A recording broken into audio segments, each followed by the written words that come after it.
आप सुन रहे हैं कहानी devil's possessive love for her little girl. Kabir उसके होठों से अपने होठ मिला चुका था। प्रिया उसे छूने की हिम्मत नहीं कर पाई।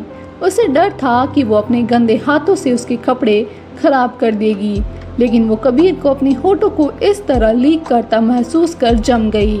कबीर की जीभ वो अपने होठों और गालों पर फिसलती हुई महसूस कर सकती थी। उसने हड़बड़ाकर कबीर को खुद से दूर करने की कोशिश करते हुए कहा, आप क्या कर रहे हैं? लेकिन कबीर उसकी बातों को नज़रअंदाज करते हुए उसे इत्मीनान से चूमने लगा। प्रिया खुद को उससे दूर करने को झटपटाई तो कबीर ने डिस्टर्ब होकर उसे एक झटके में सोफे के खिलाफ लिटाया।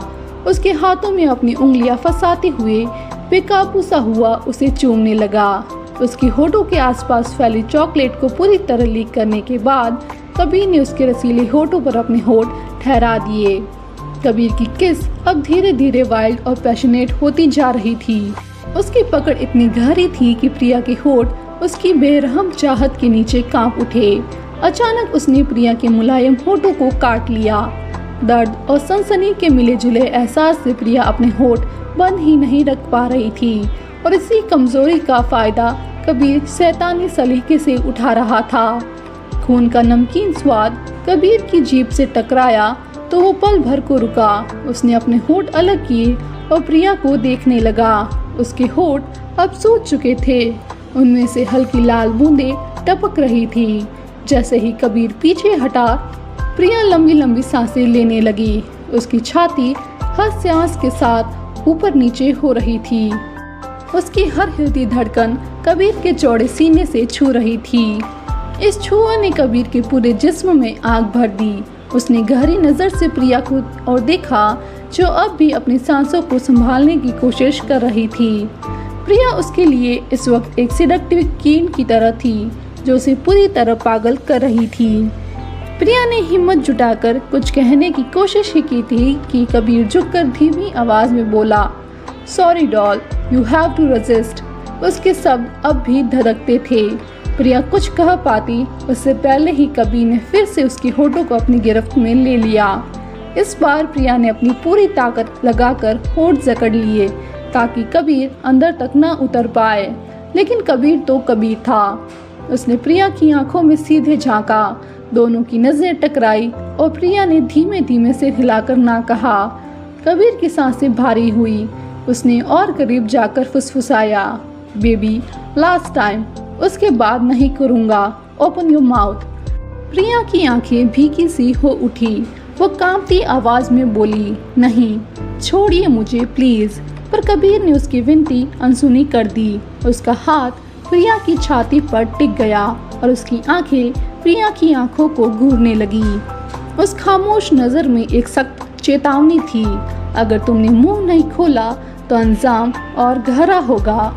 कबीर ठहर गया, इंतजार करता रहा। तभी उसका दूसरा हाथ प्रिया के सीने को सहलाने लगा। प्रिया दर्द से करहा उठी, नहीं प्लीज, दर्द होता है, अब तो खून भी आ रहा है।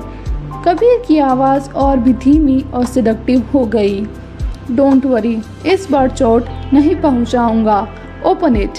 लेकिन प्रिया ने फिर से जिद में सिर हिला दिया। कबीर की आंखों में पागलपन झलका।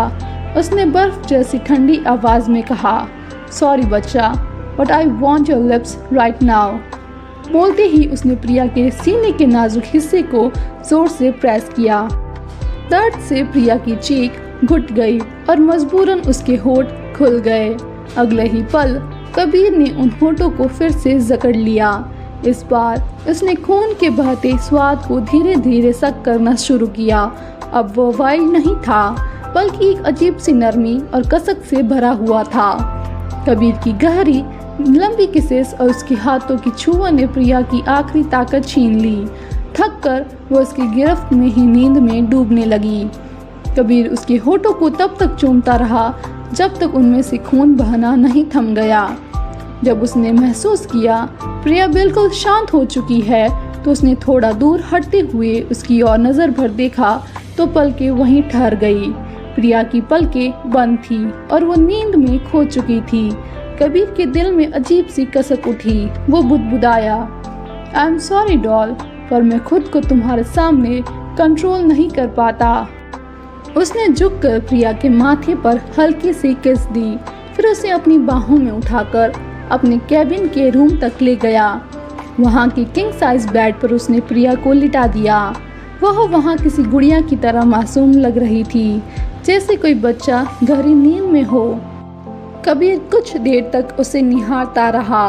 वो उसके चेहरे को देखते हुए थकता ही नहीं था। उसने बड़े आराम से प्रिया के पैरों से जूते निकालकर साइड में रखे और उसे कंबल से कवर करते हुए एक आखिरी बार उसके माथे को चूमा और कमरे से बाहर निकल गया।